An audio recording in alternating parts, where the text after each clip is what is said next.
चलिए आगे शुरू करते हैं अपन इसको।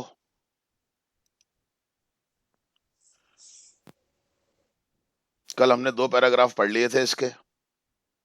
आज अपन आगे बढ़ रहे हैं। There is nothing which adds so much to the beauty of the country side as water. और एक गांव देहात की सुंदरता को बढ़ाने में एक पानी का जितना इम्पोर्टेंट रोल होता है, जो कुछ एक पानी का काम होता है वो कोई और चीज नहीं कर सकती। गांवों में हम देखते हैं तालाब होते हैं, नदियां होती हैं, झरने होते हैं। B it just a little stream trickling over the rocks or a little pond by the wayside where the cattle quench their thirst of an evening। अब वो चाहे चट्टानों पर से बहने वाला चट्टानों पर से बहने वाली छोटी कोई जलधारा हो, या फिर कोई एक छोटा सा तालाब हो। गांवों में जो पगडंडी बनी हुई होती हैं, उन पगडंडियों के किनारों पर बने हुए कोई छोटे तालाब हो, जहां पर की जो पशु होते हैं, शाम को जब पशु आते हैं जंगलों से, तो वो जब अपनी प्यास बुझाते हैं, वो दृश्य आप देख लीजिए गांवों के अंदर। ये गांवों की सुंदरता को बढ़ाते हैं। The rain fed tanks that are so common in South India, alas, often so sadly neglected in their maintenance, are a cheering sight when they are full। और देखिए आप वहां पर पर्टिकुलरली एक बहुत सामान्य से दृश्य होते हैं दक्षिण भारत के अंदर। जो बरसात के पानी से जो भरे हुए तालाब होते हैं, ये दृश्य दक्षिण भारत के अंदर बहुत सामान्य से दृश्य होते हैं, लेकिन बड़े दुख की बात है कि इनकी उचित ढंग से देखभाल नहीं की जाती है। लेकिन जब ये तालाब पूरे भरे हुए होते हैं पानी से, तब इनका जो दृश्य होता है वास्तव में बड़ा शानदार दृश्य होता है और देखने वाला दृश्य होता है।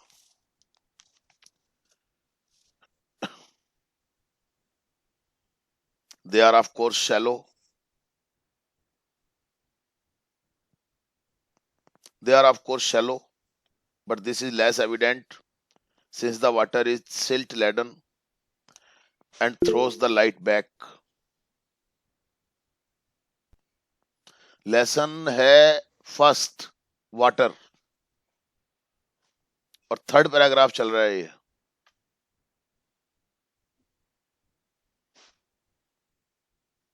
कल मैंने आपको एडमिट नहीं किया था। जो लेट आने वाले थे, मेरे पास नाम लिखे हुए हैं। अब कुछ लोग तो कुछ बहाना बना रहे हैं, कुछ नेटवर्क का बहाना बना रहे हैं, कुछ सर्वर का बहाना बना रहे हैं, लेकिन आए थे वो लोग, मैंने उनको नहीं एडमिट किया। और इसका परिणाम ये निकला कि आज सारे के सारे लोग टाइम पे आ गए हैं। लेखराज जैसे भैया, जो हमेशा इनकी आदत पड़ गई थी लेट आने की, आज टाइम पे आ गए हैं। सीधी सी बात है। और ना मैं करूंगा एडमिट। ये कोई धर्मशाला नहीं है साहब, क्लास है, क्लास के हिसाब से चलेगी। अभी भी एक बहुत कोशिश कर रहा है वो नया लड़का जो था, लेकिन मैं उसको एडमिट नहीं करूंगा। टाइम पे आएंगे तभी एडमिट करूंगा। एक बार अटेंडेंस होने के बाद अगर कोई आएगा क्लास के अंदर, मैं एडमिट नहीं करूंगा, किसी भी हालत में नहीं करूंगा मैं उसको, चाहे कुछ भी हो जाए। सीधी सी बात है।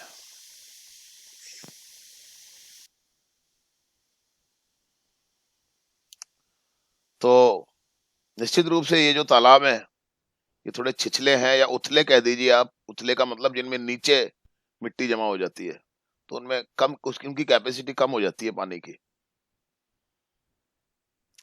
They are of course shallow but this is less evident. लेकिन ये दिखाई नहीं देता है, बहुत कम दिखाई देता है, स्पष्ट दिखाई नहीं देता है। Since the water is silt laden, क्योंकि जो पानी होता है ना, वो उसमें सिल्ट लेडन का मतलब वो गाद या कीचड़ से भरा हुआ होता है वो पानी। तो वो नीचे का तला जो होता है तालाब का, वो दिखाई नहीं देता। And throws the light back, और पानी जो होता है ये प्रतिबिंब, प्रकाश के प्रतिबिंब को भी वापस लौटा देता है, यानी कि पानी टकराता है पानी से वापस आ जाता है। अब वो साइंस का कोई नियम है, परावर्तन वाला है वो नियम, शायद साइंस के स्टूडेंट जानते होंगे शायद, मैं तो इतना नहीं जानता हूँ। परावर्तन और अपवर्तन दो चीजें होती हैं। तो परावर्तन वो होता है जैसे शीशा होता है अपना, दर्पण, मिरर जो होता है ना, वो परावर्तन का नियम वहां पे काम करता है। और पानी में जब अपन कोई चीज डालते हैं तो वो चीज अपने को तिरछी दिखाई देती है ना, वो अपवर्तन का नियम कहलाता है शायद। पढ़ा है थोड़ा बहुत। Yes sir. हाँ, तो ये आपको ज्यादा मालूम होगा, आप तो अभी right now you are the students of science, so आप तो ज्यादा अच्छे तरीके से जानते होंगे। तो वो कुछ बातें जो पढ़ी हुई हैं आज से कई सालों पहले, वो थोड़ी सी याद है अभी तक। पढ़ाई शायद उसी तरीके की होती थी उस जमाने में। हालांकि बहुत अलग तो अंतर नहीं था, लेकिन थोड़ा सा फर्क था। उस समय हम थोड़ा बहुत पढ़ते थे तो इसलिए भी पढ़ते थे कि हाँ चलो कुछ काम आएगा जिंदगी में कभी। आज तो टोटली केवल पास होने के अलावा, अच्छे नंबर लाने के अलावा दूसरा कोई उद्देश्य नहीं होता। अच्छे नंबर लाओ, रिजल्ट आ जाए, फिर सब भूल जाओ। ये मैंने देखा है जनरली। तो फर्क होता है थोड़ा सा किसी किसी चीज का। अभी भी मेरे सामने फिजिक्स की, ये फिजिक्स का है शायद, ये आपके फिजिक्स में होता है ये। मुझे थोड़ा सा ध्यान आ रहा है। तो अभी भी इसको सामने लेकर के बैठ जाए ना किताब को, तो बहुत सारी चीजें तो अभी भी हम आपको बता सकते हैं। फर्क होता है थोड़ा सा, क्या किस मानसिकता से आज वो ज्ञान काम आता है ना हमारे। आज जो नॉलेज हमने उस समय गेन की, वो आज काम आती है ना हमारे, बहुत काम आती है। आपको क्या लग रहा है कि फिजिक्स का ज्ञान केवल एक साइंटिस्ट बनने में ही काम आता है क्या? या केमिस्ट्री की नॉलेज केवल तभी काम आती है जब आप डॉक्टर बनोगे? ऐसा नहीं होता है। ये सब ज्ञान अगर हम इसको वास्तव में ले रहे हैं तो ये काम आता है जिंदगी के अंदर। ध्यान रखिए इस बात को। आप अंग्रेजी सीखी उस जमाने में, आज काम आ रही है कि नहीं आ रही? एसएसटी पढ़ते थे, जो ज्ञान था उस समय का, जो नॉलेज थी, वो आज काम नहीं आता है क्या? अगर आज ये सब चीजें हम यूज नहीं करते होते तो आपको क्या पढ़ाते? हम पत्थर पढ़ाते क्या, भाटा पढ़ाते क्या आपको? समझ रहे हैं आप बात को? पढ़ाना केवल ट्रांसलेशन करना नहीं होता है, दिमाग रखना इस बात को। और पढ़ना केवल तथ्यों को रट लेना और परीक्षा में नंबर ले आना केवल वो नहीं होता है। 12वीं क्लास के अंदर हो आप लोग, आप में से ज्यादातर की हालत क्या है पता है आपको? मैं बुलवाता हूँ कभी कभी तो आपकी क्या हालत हो जाती है, आप बोल नहीं पाते हो। ये एजुकेशन है आपकी। ये खुद देखिए कब इम्प्रूव होगा आपका, क्या होगा, कैसे करेंगे। अभी रुक जाओ जरा, सब सामने आएगा। कुछ तो कमियां हैं सिस्टम की, कुछ कमियां आपकी और हमारी भी हैं। किसी एक चीज को दोष दे देना तो ठीक नहीं है। सबसे बड़ी कमी होती है हमारी मानसिकता की, कि हम किस मानसिकता से काम कर रहे हैं। समझ रहे हैं आप? रोजाना लेट आते थे, आ रहे हैं आराम से 10-10 मिनट तक, 15-15 मिनट लेट तक। आज क्यों नहीं आया कोई भी लेट? क्यों नहीं आया आज? नहीं आओगे? आओगे तो यहाँ क्लास में एडमिशन नहीं मिलेगा आपको। अपने आप चिंता करके टाइम पे आओगे, आप अपने आप आधा घंटे पहले जाग के बैठोगे आप, अगर आपको क्लास लेनी है तो। बाकी तो आपकी मर्जी है, जो आप करें, जिंदगी आपकी है, किसी की नहीं है। बहानेबाजी तो कुछ भी बना लो आप, मेरा लिंक नहीं हुआ, मेरा कनेक्ट नहीं हुआ, मेरा ये नहीं हुआ, मेरा वो नहीं हुआ। अरे भैया सब होते हैं।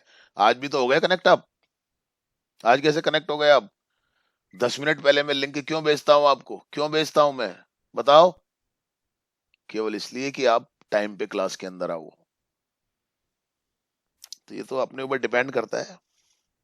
खैर, अब and the bottom does not therefore show up. और होता क्या है कि जब वो पानी के अंदर जो मिट्टी होती है, उस मिट्टी की वजह से जो तालाब का जो तला होता है, जो पैंदा होता है, जो बॉटम होता है, वो दिखाई नहीं देता है। These tanks play a vital role in South Indian agriculture. और ये जो तालाब होते हैं पानी के, ये दक्षिण भारत के अंदर जो कृषि होती है उसके अंदर ये बड़ी महत्वपूर्ण भूमिका निभाते हैं, क्योंकि खेती तो बिना पानी के हो नहीं सकती। In Mysore for example much of the rice is grown in them. और मैसूर की अगर हम बात करें कर्नाटक के अंदर, तो वहां का ज्यादातर जो चावल है वो इन्हीं तालाबों के अंदर ही उगाया जाता है। Some of these tanks are surprisingly large and it is a beautiful sight to see the sunrise और sunset over one of them. और कुछ तालाब तो इनमें से इतने बड़े होते हैं, मतलब बड़ा आश्चर्य होता है उनको देख करके, कितने बड़े बड़े तालाब भी हो सकते हैं। और उन तालाबों के ऊपर से सूर्यास्त या सूर्योदय के दृश्य को देखना बड़ा आश्चर्यजनक होता है, मतलब मन को आह्लादित कर देता है, मन को प्रसन्नता से भर देता है वो दृश्य। वाटर इन अ लैंडस्केप में be compare to the eyes in a human face. और इस भूदृश्य के ऊपर, इस पूरे धरती के दृश्य के ऊपर जो पानी होता है, उस पानी का रोल क्या होता है। जिस प्रकार से एक मनुष्य के चेहरे के ऊपर उसकी आंखें होती हैं, उसी प्रकार से इस धरती के ऊपर पानी का भी एक, पानी की भूमिका होती है, पानी का रोल होता है। It reflects the mood of the hour, being bright and gay when the sun shines, turning to dark and gloomy when the sky is overcast। और ये जो पानी होता है, ये तालाबों के अंदर जो पानी होता है, ये पता है समय के मनोभावों को भी दर्शाता है। जब आसमान बिल्कुल साफ होता है, चमकदार होता है, आसमान में सूरज चमकता रहता है, तब ये पानी भी चमकता हुआ दिखाई देता है। लेकिन जैसे ही आसमान के अंदर बादल छा जाते हैं, अंधेरा हो जाता है, तो ये पानी भी ऐसा हो जाता है, धुंधला धुंधला सा दिखाई देने लग जाता है। One of the most remarkable facts about water is its power to carry silt or finely divided soil in suspension। और पानी के बारे में जो सबसे इंपॉर्टेंट जो तथ्य है, वो है कि इसके अंदर इतनी क्षमता होती है, पानी के अंदर इतनी शक्ति होती है कि ये मिट्टी जो होती है ना, मिट्टी, उसको ये डिवाइड कर देता है। मतलब मिट्टी को उपजाऊ बना देता है ये, आप ऐसे समझ लीजिए। सबसे बड़ी, मतलब मिट्टी को ले जाता है अपने साथ बहा करके, और उसको उपजाऊ बना देता है ये पानी, आप ये समझ लीजिए। This is the origin of the characteristic colour of the water in rain fat tanks. और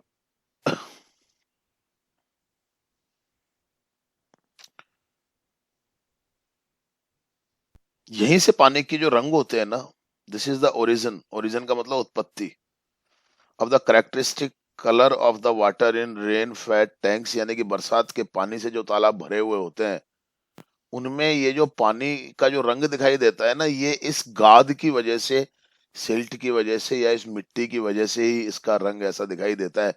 जहां पर जिस प्रकार की मिट्टी होती है, पानी का रंग वैसा ही कुछ कुछ नजर आता है। ध्यान रखिए इस बात को आप। पानी का जैसा रंग जो दिखाई, वैसे तो पानी का कोई रंग नहीं होता है, रंगहीन होता है ये। पर कई जगह हम तालाबों में, झीलों में, नदियों में जो हम पानी को देखते हैं, तो कुछ डिफरेंट कलर्स हमको नजर आते हैं, तो वो वहां की मिट्टी की वजह से होते हैं वो रंग। This colour varies with the nature of the earth in the catchment area and is most vivid immediately after a fresh inflow following rain। और ये जो कलर होता है, ये जो विविध प्रकार का जो रंग आपको दिखाई देता है, दिखाई देता है ना आपको, ये उस क्षेत्र का जहां पर ये पानी भरा हुआ है। कैचमेंट एरिया का मतलब क्या होता है, वो क्षेत्र, भराव क्षेत्र, जल भराव क्षेत्र बोलते हैं कैचमेंट एरिया। जब कोई बांध बनाया जाता है, तो उसके आसपास के एक क्षेत्र को चिन्हित किया जाता है कि भाई ये कैचमेंट एरिया है, पूरा का पूरा बांध बनेगा तो यहाँ पर पानी आएगा, और उस जगह को खाली करवा दिया जाता है।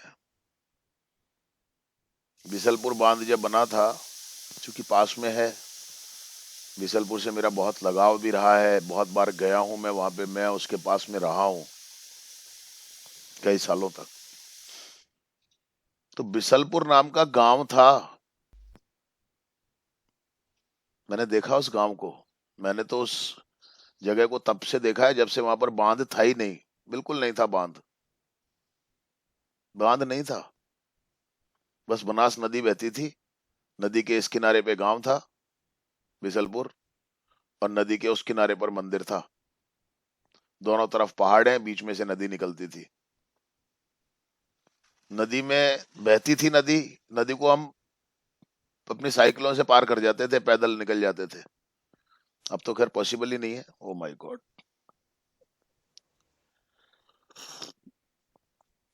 अब बाद में जब वो बांध बना तो वो जल भराव क्षेत्र में आ गया बिसलपुर गांव, और वो फिर खाली करवाना पड़ा गांव को। लगभग 400 से भी ज्यादा गांव आसपास के, जब बिसलपुर बांध बना था तो 400 से भी ज्यादा गांव खाली करवाए गए थे, क्योंकि वो कैचमेंट एरिया में आ रहे थे। कैचमेंट एरिया का मतलब जल भराव क्षेत्र जो होता है।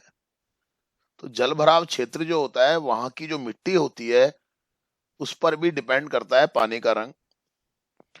और विशेष रूप से अगर हम कहें कि जब बरसात होती है और तुरंत बरसात के तुरंत बाद जो पानी जो बहता हुआ होता है,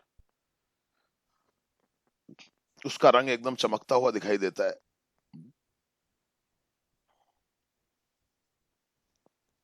swiftly flowing water can carry fairly large and heavy particles. और तेजी से जो बहता हुआ पानी होता है वो काफी बड़े बड़े और भारी भारी कणों को भी बहा करके ले जाता है। The finest particles however remain floating within the liquid in spite of their greater density and are carried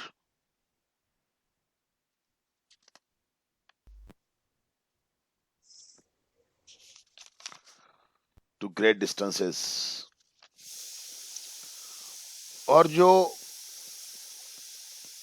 बहुत बारीक बारीक जो कण होते हैं, हल्के वाले, बहुत अच्छे वाले, वो पानी के ऊपर तैरते रहते हैं उस लिक्विड के अंदर।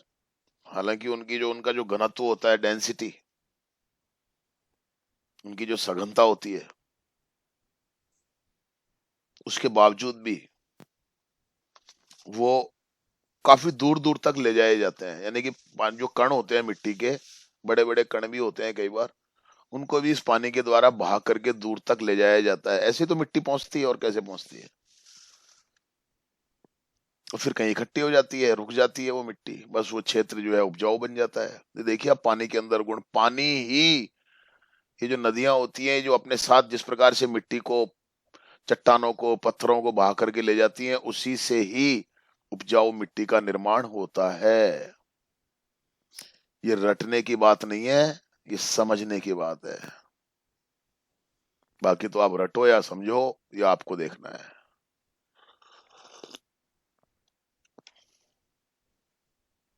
Such particles are of course extremely small, but their number is great and incredibly large amounts of solid matter can be transported in this way। और निश्चित रूप से ये जो कण होते हैं बहुत छोटे होते हैं, लेकिन इनकी संख्या बहुत ज्यादा होती है, और अविश्वसनीय रूप से जो ठोस चीजें होती हैं उनको भी इसी प्रकार से, उनका भी इसी प्रकार से परिवहन किया जा सकता है। यानी कि पानी के द्वारा इसी प्रकार से बड़ी से बड़ी चीजों को भी ले जाया जा सकता है। आप देखते भी हो, पानी से तो बहुत कुछ होता है। आपको मैं बता दूं बात की, संसार में जो वस्तुएं एक जगह से दूसरी जगह पर पहुंचती है ना, कैसे पहुंचती है? एक देश से दूसरे देश में अगर चीजें पहुंचती हैं तो कैसे पहुंचती हैं, बता सकते हो आप? सर पानी के थ्रू। हाँ, सबसे बड़ा स्रोत पानी है, ध्यान रखना। जहाजों के द्वारा। जहाजों के द्वारा, हवाई जहाजों से भी चीजें जाती हैं, लेकिन इतनी नहीं जाती हैं जितनी जहाजों से जाती हैं, पानी के जहाजों से जाती हैं। समझ लेना इस बात को आप बहुत अच्छे तरीके से। ये नॉलेज की चीजें हैं, आपके पास होगा तो काम आएगा आपको जिंदगी में। ये किताबें तो पीछे छूट जानी है, ये नंबर और मार्कशीट भी पीछे छूट जानी है। आपकी नॉलेज कितनी होगी आपके पास, वो काम आएगी आपकी जिंदगी में।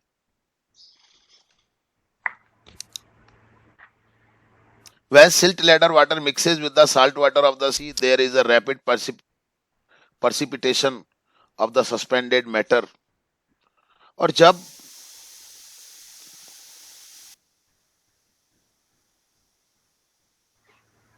ये जो पानी होता है ना, ये जो सिल्ट वाला जो पानी होता है, जो गाद भरा हुआ जो पानी होता है, जब ये समुद्र के पानी से मिल जाता है, जब ये समुद्र के पानी से मिल जाता है ना, तो ये जो मतलब यहाँ पर ये क्या होता है एक्चुअली, जब ये मिल जाता है तो ये जो सिल्ट होती है ना, ये अलग हो जाती है यहाँ पर। जब वो समुद्र में पानी गिरता है ना, तो उसमें ये सिल्ट नहीं गिरती है जाकर के, इसका निक्षेपण हो जाता है। इसका साइंस वाले समझते होंगे निक्षेपण क्या होता है। वैसे तो आजकल तो टेंथ में भी, टेंथ तक भी काफी साइंस आ जाती है ना। और this can be readily seen when one travels by steamer down a great river to the deep sea। और इस दृश्य को देखा जा सकता है, अगर, मैंने तो कभी देखा नहीं, कभी ऐसा मुझे मौका मिला नहीं, लेकिन अगर कोई व्यक्ति स्टीमर से यात्रा करता है एक बहुत बड़ी नदी से और समुद्र की तरफ जब वो जाता है, तब वो इस दृश्य को देख सकता है बड़ी आसानी से। The colour of the water changes successively from the muddy red और brown of silt through varying shades of yellow and green, finally to the blue of the deep sea. और ये जो पानी का जो रंग होता है ना, लगातार बदलता रहता है, लगातार बदलता रहता है। मैंने, और बदलता क्यों रहता है, ये किसकी वजह से बदलता रहता है, इसके अंदर जो मिट्टी होती है उसकी वजह से बदलता रहता है। जैसे जैसे मिट्टी इसके अंदर आती जाती है, वैसे वैसे इसका रंग बदलता जाता है। मडी रेड यानी कि ये बिल्कुल कीचड़ के जैसा लाल या ब्राउन कलर का होता है। उसके बाद ये अलग अलग पीले कलर में आ जाता है, फिर हरे कलर में आ जाता है, और आखिर में फिर ये बदलता हुआ समुद्र का जैसा पानी दिखाई देता है नीले रंग का, वैसा ये दिखाई देने लग जाता है जब वो समुद्र में गिरता है। तो those great tracts of land have been formed by silt thus deposited is evident on an examination of the soil in alluvial areas। और अब ये जो बड़े बड़े मैदान बन जाते हैं ना, उपजाऊ जो मैदान बन जाते हैं, ये इसी जो आपका जो ये मिट्टी जो निकलती है ना, इसमें से जो गाद जिसको अपन बोलते हैं, ये मिट्टी रह जाती है समुद्र में, जब पानी गिरता है तो ये मिट्टी रह जाती है, और इसी मिट्टी से ये बड़े बड़े मैदान, बड़े बड़े भूभाग निर्मित होते हैं, अपने आप बन जाते हैं। जैसे गंगा नदी के किनारों पर आप देखिए, जो उपजाऊ क्षेत्र है बहुत ज्यादा, गंगा नदी तो जाकर के बंगाल की खाड़ी में गिर जाती है, लेकिन इसमें जो गाद होती है इस नदी की, जो मिट्टी होती है इसमें, वो इसके किनारों पर इकट्ठी होती रहती है, और वो बड़े बड़े क्षेत्र जो है वो उपजाऊ बन जाते हैं। इसीलिए तो नदी घाटी के, नदियों के किनारों पर सभ्यताओं का विकास हुआ था। समझ रहे हैं अब क्यों हुआ था विकास? क्योंकि वहां पर जमीन ऐसी होती थी कि उपजाऊ होती थी, खेती बड़ी आसानी से हो जाती थी। जमीन जब तक उपजाऊ नहीं होगी तब तक खेती कैसे कर सकेंगे? हम कहते हैं ना बंजर जमीन है। बंजर जमीन का मतलब क्या हो गया? क्योंकि उसकी जो मिट्टी है वो अच्छी नहीं है, उपजाऊ मिट्टी नहीं है। उपजाऊ मिट्टी कैसे बनती है ये आपको इस लेसन में समझ में आ गया होगा।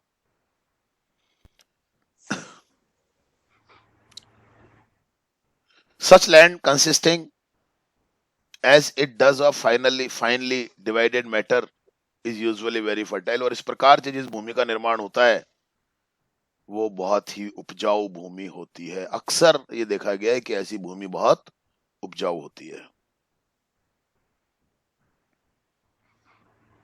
The flow of water has undoubtedly played a great part and a beneficent one in the geological process by which the soil on the earth's surface has been formed from the rocks of its crust। और निसंदेह पानी का ये जो बहाव है, इसने बहुत ही महत्वपूर्ण भूमिका निभाई है, बहुत ही महत्वपूर्ण भूमिका निभाई है, और बड़ी लाभदायक भूमिका निभाई है।